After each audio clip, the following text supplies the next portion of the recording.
lihat dan kamu akan bertemu satu zaman yang dikenal sebagai zaman yang penuh dengan perselisihan.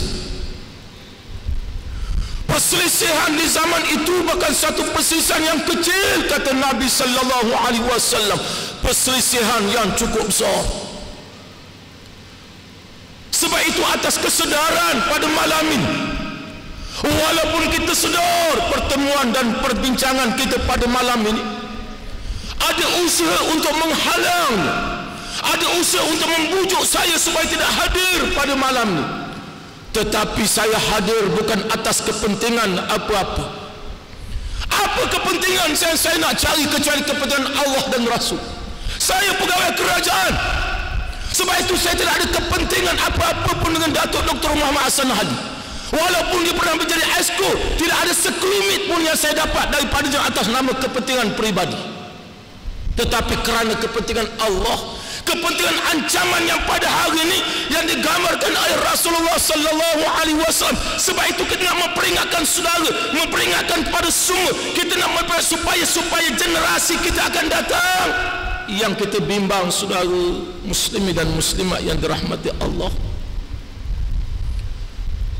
ancaman yang kita sedar ataupun tidak sedar, satu ancaman yang membawa satu kerosakan yang cukup besar, bukan persoalan akidah semata-mata murtad. Allah subhanahu wa ta'ala memperingatkan kepada kita, wa anahkum bainahum bima anzalallahu wa la tattabi' ahwa'ahum wahzaruhum an yaftinuka an ba'di ma anzalallahu ilaik. Allah subhanahu wa ta'ala pernah memperingatkan kepada kita dalam surah Al-Ma'idah ayat 49, di mana Allah menyatakan, a'udzubillahi minasyaitonir rajim, wa anihkum bainahum bima anzalallah. Hendaklah kamu memutuskan antara mereka dengan apa yang telah diputuskan oleh Allah. Hendaklah kamu berhukum antara mereka dengan hukum yang telah diputuskan oleh Allah. Inilah ayat yang menegaskan kepada kita tentang daulah. Inilah ayat yang menekankan kepada kita betapa perjuangan Nabi sallallahu alaihi wasallam adalah perjuangan untuk menegakkan kalimah Allah, perjuangan untuk meletakkan Islam, yang bukan sekadar perjuangan mendahului perkara-perkara yang bersifat susulan daripada daulah Islamnya. Lalu di sana Allah subhanahu wa ta'ala memperingatkan kepada kita dari surah Al-Ma'idah ayat 49, hendaklah kamu berhukum dengan hukum yang telah diputuskan oleh Allah. Hendaklah kamu memutuskan antara mereka dengan apa yang telah diputuskan oleh Allah. Lalu di sana Allah subhanahu wa ta'ala mengingatkan kepada kita, wala tattabi' ahwa'ahum, dan berhati-hatilah kamu dengan mereka. Siapa mereka? Walaupun mereka menganggap kita pada malam ini di atas pentas sebagai musuh Allah. Sebab itu saya terima SMS dalam perjalanan datang ke sini, mereka memperingatkan bahawa bersedialah untuk berhadapan dengan musuh-musuh Allah. Adakah kita nak memperingatkan bahawa ancaman akidah itu merupakan musuh Allah subhanahu wa ta'ala, sedangkan inilah perjuangan Rasulullah sallallahu alaihi wasallam di bumi Makkah Al-Mukarramah, menanamkan semangat, menanamkan akidah, keyakinan dengan janji Allah subhanahu wa ta'ala. Keluar Nabi sallallahu alaihi wasallam ke Madinah untuk melaksanakan Islam bagi meletakkan daulah. Sebab itu saya mengajak mereka mari pada malam ini, lihat siapa musuh Allah. Maka bila Allah subhanahu wa ta'ala menyatakan wala tattabi' ahwa'ahum, dan berhati-hatilah kamu dengan mereka. Siapa mereka? Adakah mereka itu manusia di zaman Quraisy? Adakah mereka itu manusia Yahudi di zaman Nabi sallallahu alaihi wasallam? Apakah Al-Quran ini hanya di zaman Nabi sallallahu alaihi wasallam? Wala tattabi' ahwa'ahum wahzarhum an yatinuka an ba'di ma anzalallahu ilaik. Allah menyatakan, berhati-hati kamu dengan mereka yang nak memalingkan sebahagian daripada perintah Allah, yang nak menjauhkan kamu sebahagian daripada perintah Allah. Saudara, kalau dalam hari ini, kalau kita melihat siapa mereka itu, di sana ada musuh. Wala tattabi' ahwa'ahum, di luar sana ada musuh. Berhati-hati dengan mereka. Siapa mereka? Mereka yang mengancam Islam, mereka yang melaksanakan Malaysian Mission, mereka melaksanakan sosialis, komunis. Walaupun ada manusia nak mengangkat darjat komunis itu sebagai hero, bagaimana mereka boleh mengangkat komunis?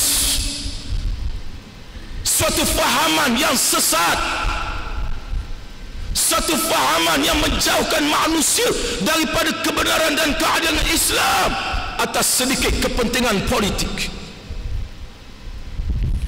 Apakah alasan apabila polis dibayar gaji oleh British, maka lalu dilihat mereka yang menentang apa yang dibawa oleh tentera British yang membayar gaji pada polis, lalu dilihat polis ini sebagai musuh, polis ini sebagai pengancam, mengangkat makam dan darjat komunis sebagai pejuang. Kalau itulah hujah yang paling dakal, hujah yang menggunakan akal, yang tidak berpijak di atas kebenaran. Kalau itulah hujah yang kita boleh pakai, apakah Lieutenant Adnan itu juga merupakan musuh? Sebab dia menentang Jepun, dan Lieutenant Adnan dibayar oleh tentera British. Inilah betapa dahsyatnya hari ini apabila kita meletakkan kepimpinan yang meletakkan kepentingan dunia semata-mata. Sebab itu, siapa musuh? Pertama kita lihat musuh di luar sana. Wala tattabi' ahwa'ahum. Pada hari ini disebut ancaman. Saya tidak menyentuh, saya tidak mahu menyentuh tentang ancaman murtad. Yang saya nak sebut ialah satu ancaman yang kita sedar tak sedar, satu ancaman yang menyerap masuk dalam semua sistem. Apa yang disebut sebagai ancaman liberalisasi. Hari ini kita sedar satu ancaman sekularisme, ancaman memisahkan agama dengan kehidupan harian. Dan hari ini kita menentang sekularisme yang diasaskan oleh Barat apabila mereka nak menjauhkan umat Islam daripada Islam, apabila mereka menyedari bahawa umat Islam menjadi hebat apabila mereka berpegang pada Al-Quran. Umat Islam menjadi hebat apabila mereka meletakkan kepergantungan dengan Allah Subhanahu wa ta'ala. Lalu bagaimana mereka nak memisahkan Islam dengan Al-Quran? Bagaimana mereka nak memisahkan Islam dengan Allah Subhanahu wa ta'ala? Lalu mereka memperkenalkan apa yang disebut Al-Ghazwul Fikr, serangan pemikiran. Antara mereka memperkenalkan sistem sekularisme, memisahkan agama dengan kehidupan. Kita sedar sekularisme ini satu ancaman, tetapi kita tak sedar pada hari ancaman akidah yang paling besar yang menyerapi kehidupan kita, ancaman liberalisasi. Kalau di negara-negara jiran liberalisasi ini diterima secara terbuka, kalau di Indonesia sebagai contoh liberalisasi boleh diterima secara terbuka, orang Islam boleh berkahwin dengan Kristian. Di sana ada gerakan Islam liberal, ada jemaah Islam liberal. Tetapi di Malaysia ini mereka bergerak bukan secara terbuka. Kita harus sedar, tuan-tuan dan puan-puan, mereka bersembunyi di sebalik nama-nama NGO. Mereka bersembunyi di sebalik nama-nama pertubuhan yang mereka membawa ancaman liberalisasi atas nama satu nama yang konon boleh diterima semua itu, atas nama human right, atas nama hak kebebasan manusia. Sebab itu harus kita melihat Majlis Peguam Malaysia itu adalah merupakan suatu pertubuhan yang membawa satu ancaman yang besar terhadap Islam. Kita Kita harus melihat suhakam antara pertubuhan yang konon memperjuangkan hak asasi manusia, seolah-olah hak asasi manusia boleh buat apa saja atas nama hak asasi. Antara SIS, Sister in Islam, sebuah pertubuhan yang kononnya nak memperjuangkan tentang persamaan rataan antara orang lelaki dan wanita, orang perempuan dan lelaki yang tidak ada keperbedaan, lalu mereka memperjuangkan di bawah nama SIS. Atas nama human right inilah yang kita lihat. Atas nama hak kebebasanlah hari ini kita lihat satu ancaman yang cukup besar. Rumah-rumah uruk di Selangor tumbuh macam cendawan atas nama human right. Pusat-pusat maksiat hidup secara menular atas nama human right. Saudara dan saudari, kita bercakap ini bukan kerana ada sentimen kebencian kita kepada Selangor, tetapi atas kebenaran Islam. Hal ini kerosakan Islam semua atas nama human right, dan kita lihat antara yang Allah menyatakan wala tattabi' ahwa'ahum, mereka yang di luar sana. Sebab itu saya nak sebut bahawa DAP adalah merupakan antara parti yang membawa satu human right yang menjauhkan manusia dengan Allah Subhanahu wa taala.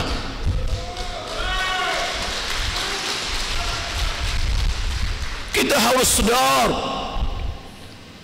apabila mereka memenangi Perak, apabila mereka memenangi Selangor, dan seumpama Lee Kuan Yew daripada Singapura turun ke negeri Perak, Lee Kuan Yew daripada Singapura turun ke Selangor bertemu dengan tokoh-tokoh pemimpin mereka. Adakah kita sebagai orang-orang Islam, adakah kita tak sedar ini ancaman-ancaman yang bergerak secara halus?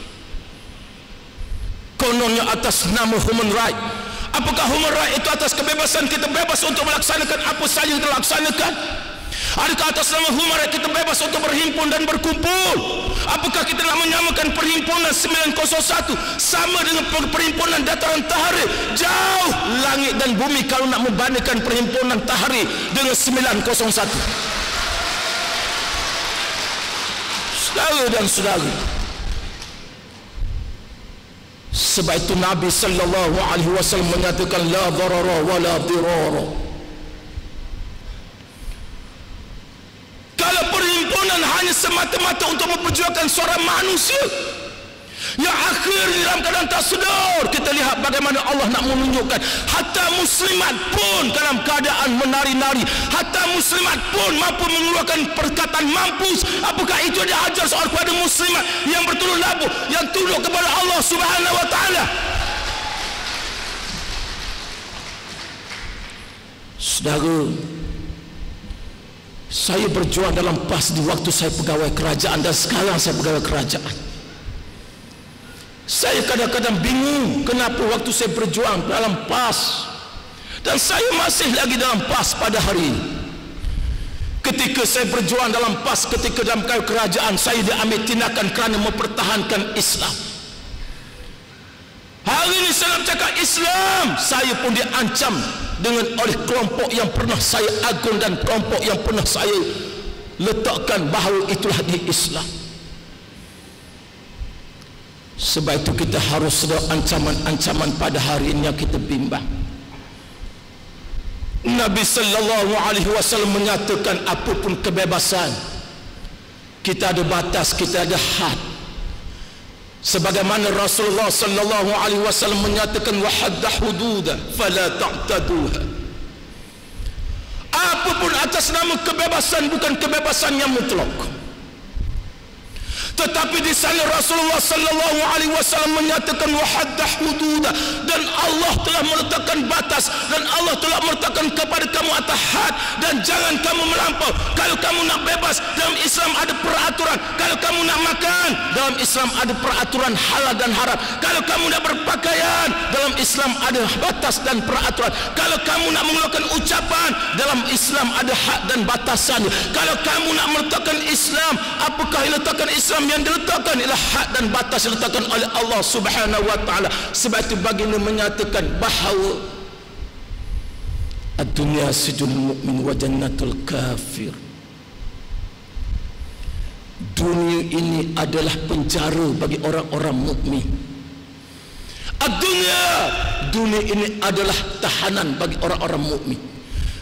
Wa jannatul kafir, tetapi dia syurga bagi orang-orang kafir. Apa yang dimasukkan oleh Rasulullah sallallahu alaihi wasallam? Dunia ini adalah tahanan bagi orang-orang mukmin. Kita sebagai orang mukmin, kita sebagai orang Islam, kita sebagai seorang Muslim, bila kita duduk atas dunia, di sana ada halangan, ada tahanan, ada penjara Allah Subhanahu wa taala. Apa yang dipenjarakan oleh Allah Subhanahu wa taala? Yang pertama, kata Nabi sallallahu alaihi wasallam, Inna Allah Ta'ala farada faraidha fala tudayyuha.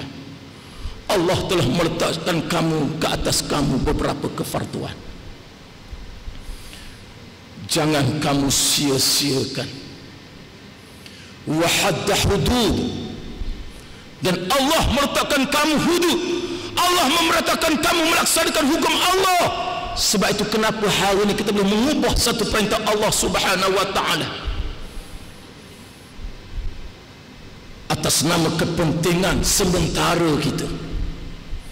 Wa harrama asyaha falan tantahikuha, dan Allah mengharamkan sesuatu, maka jangan kamu ceroboh. Sebab itu kita harus mengingati ayat Allah Subhanahu wa taala, walan tadha ankal yahud walan nasara. Apakah ayat Allah Subhanahu wa taala dirakamkan dalam surah Al-Baqarah? Apakah ayat ini terhenti selepas kita bersekongkol dengan puak-puak yang melihat human rights semata-mata?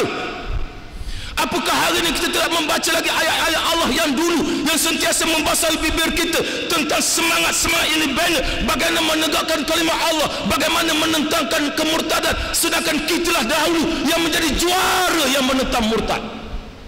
Hari ini adakah kerana atas nama persepakatan kita menjadi tikus? Apakah hari ini atas nama pakatan kita menjadi penakut untuk memperjuangkan akidah, sedangkan kita yang melaksanakan akidah, mempertahankan akidah dilihat sebagai musuh Allah Subhanahu wa taala? Siapa yang memperjuangkan Lina Joy dulu kalau tidak kita dahulu berarak menentang kemurtadan Lina Joy? Saudara Muslim dan muslimat yang dirahmati Allah, sebab itu kita harus memahami bila Allah Subhanahu wa taala berfirman, walan tarda ankal yahud walan nasara hatta tattabi'a millatahum qul inna hudallahi wal huda. Dan di sana Allah memperingatkan bahawa selamanya orang-orang Yahudi dan Nasara, orang-orang kafir, tetap tidak redha dengan agama kamu. Dalam perut mereka ada kebencian dengan Islam. Bukan sekadar mereka tidak redha dengan Islam, bukan sekadar mereka membenci Islam, tetapi di sana Allah menyatakan mereka berusaha mengajak kamu kepada mereka. Mereka tidak menentang kita untuk bersembahyang, mereka tidak menentang kita untuk melaksanakan negara kebajikan. Sebab itu bila Islam, bila mereka menawarkan negara kebajikan, mana suara Lim Kisiang menentang? Bila menyatakan negara kebajikan, mana suara Karpasi menentang? Sebab itu saudara-saudara, Allah sebut dalam surah Al-Ma'idah, wala tattabi' ahwa'ahum wahdharhum, yang dan berhati-hati kamu dengan mereka yang nak menjauhkan sebahagian daripada perintah Allah. Sebab itu bila Allah mengatakan bahawa bukan sekadar mereka ada kebencian dengan Islam, bukan sekadar mereka tidak redha dengan Islam, walam tarda ankal yahud walan nasara hatta tattabi'a millatahum, sehingga mereka mengajak kamu kepada mereka. Bagaimana mereka mengajak kita kepada mereka? Mereka tak mengajak kita untuk masuk Kristian secara terus-terusan, tetapi mereka mencipta fahaman yang sesat lagi menyesatkan. Antara yang kita sebut tadi adalah fahaman sekularisme, liberalisasi kononnya atas nama hak kebebasan manusia. Saudara, inilah yang kita bimbang pada hari ini, kononnya atas nama hak liberalisasi. Akhirnya sesuatu diharam secara jelas oleh Allah Subhanahu wa taala, seolah-olah diterima kononnya ini atas nama hak kebebasan. Ancaman homoseksual, ancaman lesbian, biseksual dan seumpama. Lalu ialah puak-puak yang mendahului, ada puak-puak inilah yang akhirnya menjuarai homoseksual, lesbian.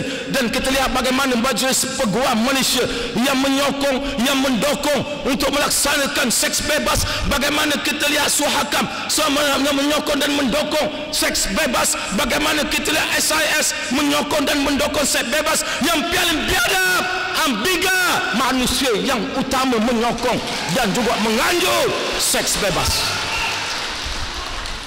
Apakah kita tak sedar mengangkat manusia dalam kemurkaan Allah Subhanahu wa taala?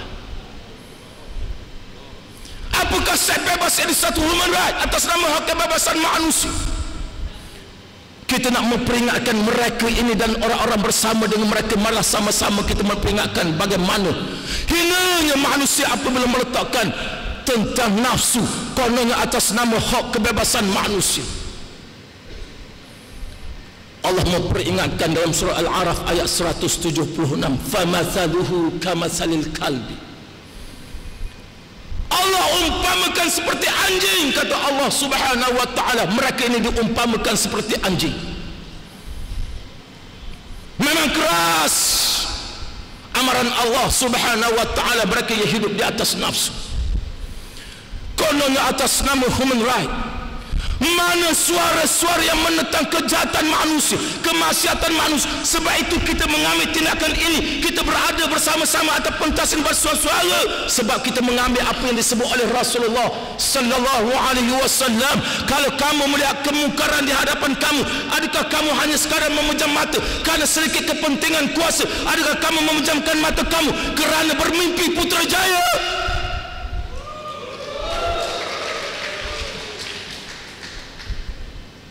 Sedangkan Nabi sallallahu alaihi wasallam menyatakan, pertamalah kamu mengubah menggunakan fal yughayyiruhu biyadihi.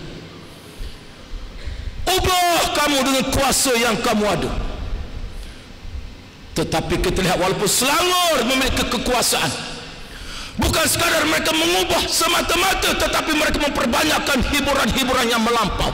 Mereka juga lah yang membenarkan wujudnya pusat-pusat maksiat, rumah-rumah urut yang kononnya atas nama hak kebebasan mereka ini. Lalu kita memberi peluang kepada mereka.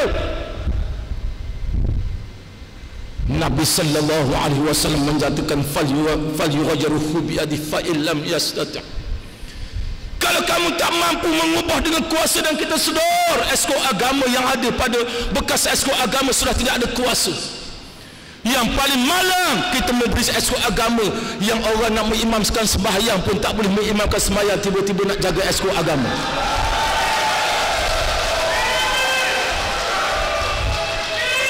Saya mencabar Menteri Besar Selangor supaya menjadi imam sembahyang Jumaat. Saya mencabar Menteri Besar Selangor supaya menaiki mimbar untuk membaca khutbah. Kononnya akulah yang memegang esko agama. Kita mencabar Menteri Besar Selangor supaya membaca doa dalam majlis-majlis.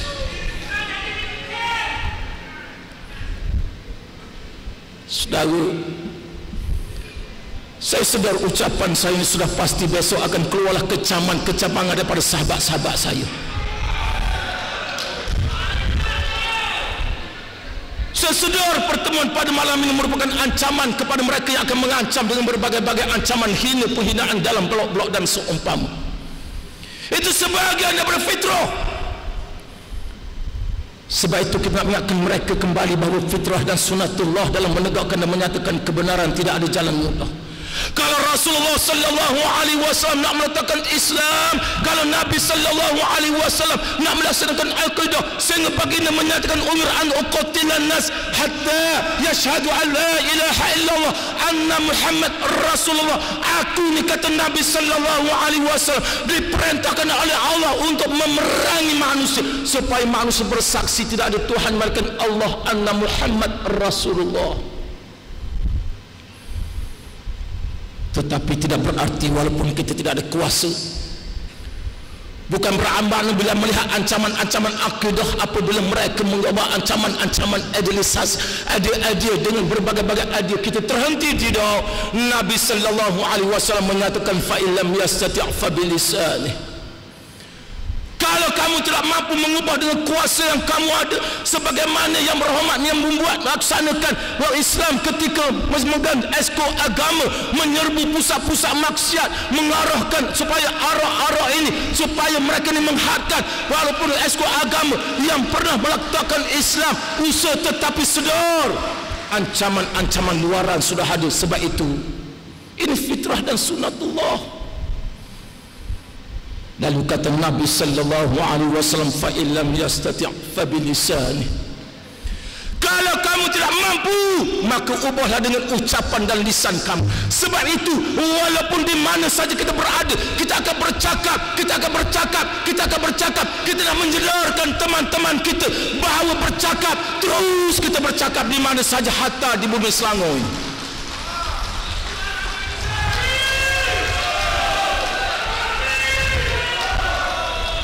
Fa illam yastati' fa biqalbihi. Dan kalau kamu tidak mampu dengan ucapan kamu, karena sudah pasti kita akan berhadapan dengan halangan-halangan, cabaran-cabaran, tidak berarti terhenti. Lalu Rasul kata fa illam yastati' fa biqalbihi, maka bencilah kamu dengan hati kamu. Itulah selemah-lemah iman. Saudara, kita harus sedar bahawa kekuasaan diberikan oleh Allah Subhanahu wa taala, bukan hak kita. Sebab itu kita nak memperingatkan teman-teman kita di sana. Kalau dahulunya kita selalu bercakap soal kemenangan di sisi Allah Subhanahu wa taala, bukan kemenangan yang mutlak yang kita lihat. Dan sebenarnya kita beritahu, walaupun kita hari ini bercakap atas nama akidah, ancaman yang cukup besar yang kita nak cari kemenangan di sisi Allah Subhanahu wa taala. Dan kita harus sedar apakah kekuasaan yang diberikan oleh Allah Subhanahu wa taala. Adakah kekuasaan untuk kita glamour? Adakah kekuasaan hanya semata-mata untuk menjaga belia? Adakah kekuasaan semata-mata untuk menjaga sukan? Saudara, takkanlah kita mengikut ikhwana muslimin, kita pendukung gerakan ikhwana muslimin yang menjadikan Syed Hasan Al-Banna sebagai tokoh, sebagai idola. Akhirnya layakkah kita hanya sekadar menjadi esko yang menjaga 4x400 meter?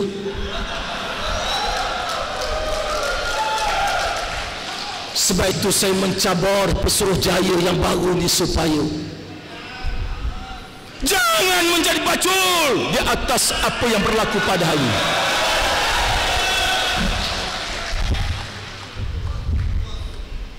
Saudara, ini dia ancaman yang disebut oleh Allah Subhanahu wa taala. Wala tattabi' ahwa'ahum, dan berhati-hati kamu dengan mereka. Yang di luar saya dah sebut mereka itu ialah, kalau kita nak sebut mereka itulah PKR, mereka itulah DAP lah, musuh-musuh kita di luar sana.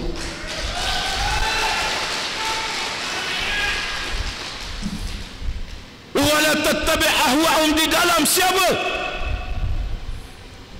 Parasit insya-Allah yang akan didedahkan oleh teman dan sahabat sekitar yang berhormat Datuk Dr. Ashraf.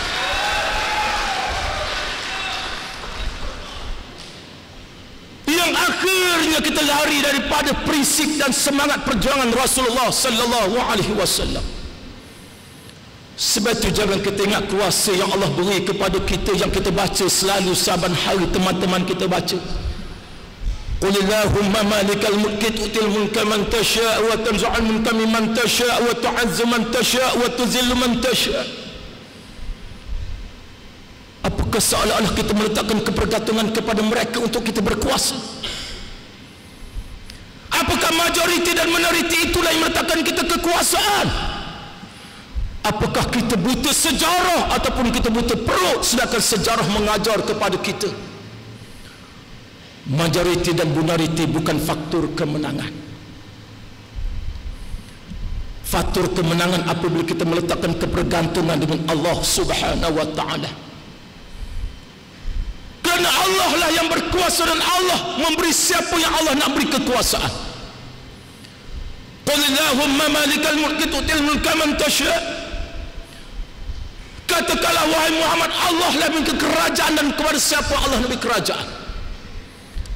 Katakanlah wahai Muhammad, Allah lah berkuasa pada siapa yang Allah nak hidup. Tetapi hari ini kita seolah-olah meletakkan kepergantungan pada makhluk, pada manusia, kononnya atas nama strategi untuk mencari kemenangan yang sementara, kononnya untuk kita nak cari putrajaya. Akhirnya kita dilihat, persepsi masyarakat melihat bahawa jauh kita dengan perintah Allah Subhanahu wa ta'ala untuk meletakkan Islam, sedangkan sejarah membuktikan kepada kita kemenangan kita, tuan-tuan, bukan diletakkan kepada majoriti kekuatan-kekuatan di luar sana. Saya boleh buktikan kepada tuan-tuan untuk menambahkan keyakinan. Walaupun saya faham pengerusi bagi saya pada malam ini 20 minit sahaja.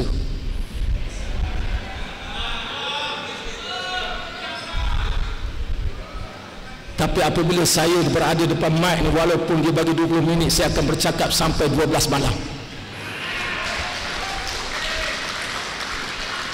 Saya boleh nak buktikan saudara, menambah keyakinan sebagaimana kata Nabi sallallahu alaihi wasallam dalam hadis yang teman kita sebut, Ustaz Mukhram sebut tadi. Fa'alaikum bisunnati wa sunnati khulafa'ir rasyidin. Bahawa kemenangan Islam bukan diletakkan kepada kekuatan luaran sana, majoriti dan minoriti. Wasam'i wa ta'ah. Apakah Nabi sallallahu alaihi wasallam bila menyebut dan menyatakan dengar dan ta'ahlah kamu? Apakah kita tidak mendengar sejarah-sejarah sirah Rasulullah sallallahu alaihi wasallam? Badar Al-Kubra, Islam hanya sekadar 313 orang. Akhirnya Allah memberi kemenangan kepada Islam apabila Nabi sallallahu alaihi wasallam dan pejuang-pejuang meletakkan kepergantungan dengan Allah. Apakah kita tak belajar sejarah Uhud yang mengajar kepada kita apabila kita meletakkan hubud dunia, kasih dunia dengan harta yang telah distrategiskan oleh Khalid bin Walid, akhirnya Allah memberi kekalahan kepada umat Islam. Adakah sejarah ini hanya sekadar dia sebagai satu sejarah, sebagai satu lipatan, sebagai satu nostalgia? Apakah sejarah Sultan Muhammad Fatih, pesuruh jaya baru kita baru pergi ke Turki, balik menceritakan kehebatan Sultan Muhammad Fatih membebaskan kota Konstantinopel, Empire Rom Timur, dengan pertolongan Allah Subhanahu wa taala. Bagaimana Sultan Muhammad Fatih mampu menggerakkan armada laut melalui darat apabila tidak mampu untuk masuk Selat Buparus, akhirnya menolak kapal 40 kapal armada laut dengan jalan darat, hasil daripada pertolongan Allah Subhanahu wa taala dengan angin yang membantu membawa dan menolak armada laut. Barangkali itu sejarah untuk menambah keyakinan kita, tuan-tuan. Lihatlah sejarah Afghanistan. Negara Soviet Union USSR apabila menggempur negara Afghanistan pada tahun 1979 untuk membuktikan kebesaran Allah, pertolongan Allah hampir bukan meletakkan kepada makhluk. Kita hidup pada tahun 1979. Apa persenjataan yang tidak digunakan oleh USSR untuk menggempur Afghanistan? MiG-29N sebelum pembelian Sukhoi, MiG-29N telah digunakan oleh USSR untuk menggempur Afghanistan. Afghanistan menggunakan seluruh kekuatan persenjataan perlu berpandunya helikopter Apache untuk menggempur dan menawan negara Afghanistan tahun 1979. Pada logik akal USSR mampu menawan dalam masa seminggu, tetapi akhirnya pada tahun 1989 selepas 10 tahun negara Soviet Union menggempur negara Afghanistan, sedangkan mujahidin Afghanistan yang hanya memakai senapan AK-47, mereka tidak memiliki jet-jet pejuang. Afghanistan mujahidin tidak memiliki helikopter Apache, tidak memiliki peluru berpandu, tetapi akhirnya sebagaimana disebut oleh Sayyidina Umar Ibn Al-Khattab, Islam yang hebat siap menjadi singa lapor, siap menjadi mujahid, malam bergantung kepada Allah Subhanahu wa taala. 1989 negara Soviet Union kalah. Apakah itu bukan satu pengajaran kepada kita yang Allah nak tunjukkan wasam'i wa ta'ah? Yakin dan percayalah bahawa kebesaran keagungan Allah mengatasi segala makhluk. Saudara, akhirnya sedang mengajak, marilah sama-sama kita memperingati suatu tugas yang diletakkan oleh Allah Subhanahu wa taala. Apakah matlamat tujuan Allah beri kekuasaan? Apakah dengan kekuasaan kita nak seronok dengan gelaran yang berhormat? Apakah dengan kekuasaan diberikan oleh Allah Subhanahu wa taala untuk kita mencari kekayaan, berebut jawatan dan seumpamanya? Marilah kita merenungi firman Allah Subhanahu wa taala dalam surah Al-Hajj ayat 41. Allazina immakkannahum fil ard, orang-orang yang apabila aku beri sedikit kekuasaan di atas muka bumi. Apa tugas mereka? Apa tanggungjawab mereka? Apa peranan mereka? Yang pertama, Allah menyatakan aqamus shalah, mereka mendirikan sembahyang, mereka meletakkan hak Allah Subhanahu wa taala.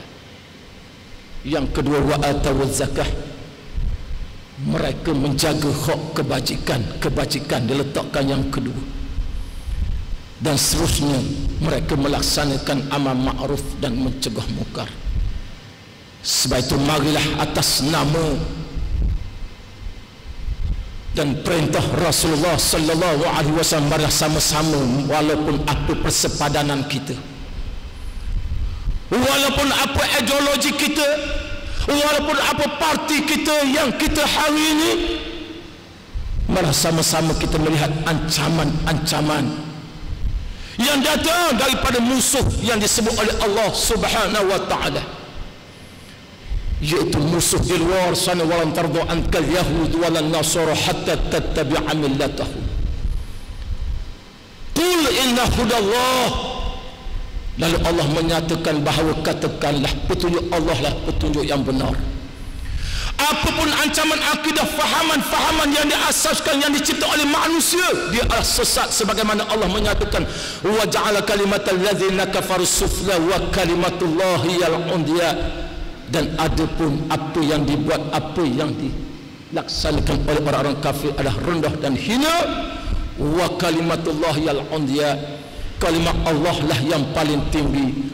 Wallahu azizun hakim, Allah maha bijaksana lagi maha mengetahui.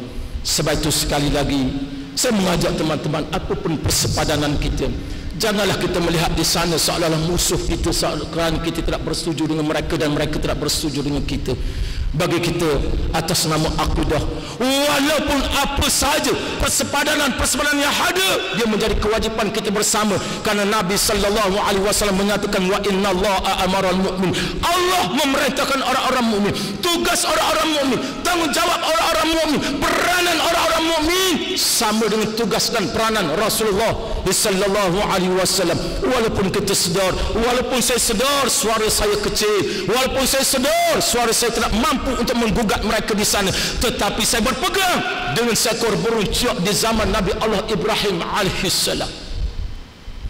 Walaupun burung ciak ini hanya sekadar sebesar ibu jari, Tetapi apabila melihat Nabi Allah Ibrahim alaihissalam dibakar oleh Maharaja Namrud, lalu burung ciok ini mengambil satu titik air untuk dihumbankan ke api yang membakar, yang marah membakar Nabi Allah Ibrahim alaihissalam.